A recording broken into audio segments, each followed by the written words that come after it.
Hi friends, welcome back to Ambika kitchen. Video వచ్చేసి mutton curry అండి.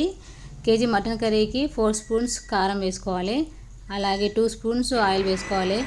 1 teaspoon ధనియా powder, 1 teaspoon garam masala, 1 teaspoon పచ్చిదాని powder వేసుకొని, అలాగే కొంచెం పుదీనా వేసుకొని బాగా కలుపుకోవాలండి. బాగా మిక్స్ చేసుకోవాలండి. 1 అవర్ మ్యాగ్నెట్ చేసుకున్న తర్వాత కుక్కర్ పెట్టుకొని ఆయిల్ వేసుకోవాలి. 4 స్పూన్స్ ఆయిల్ వేసుకొని జీలకర్ర, పచ్చిమిర్చి, ఆనియన్స్ వేసుకొని బాగా కలుపుకోవాలండి. గరం మసాలా వేసుకోవాలి. అలాగే మ్యాగ్నెట్ చేసుకున్న మటన్ కర్రీ వేసుకోవాలండి. వేసుకొని బాగా కలుపుకోవాలి. 1 అవర్ మ్యాగ్నెట్ చేసుకుంటే ఉప్పు, కారం, పసుపు వేసుకొని అల్లం వెల్లుల్లి పేస్ట్ వేసుకున్నాం. మటన్కి వేసుకున్నాం అనమాట. మ్యాగ్నెట్ చేసుకొని పెట్టుకోవాలండి. అలాగే ముక్క మునిగేదాకా వాటర్ వేసుకోవాలి. వాటర్ వేసుకోవడం మిక్సింగ్ కలిసి అనుకోకండి.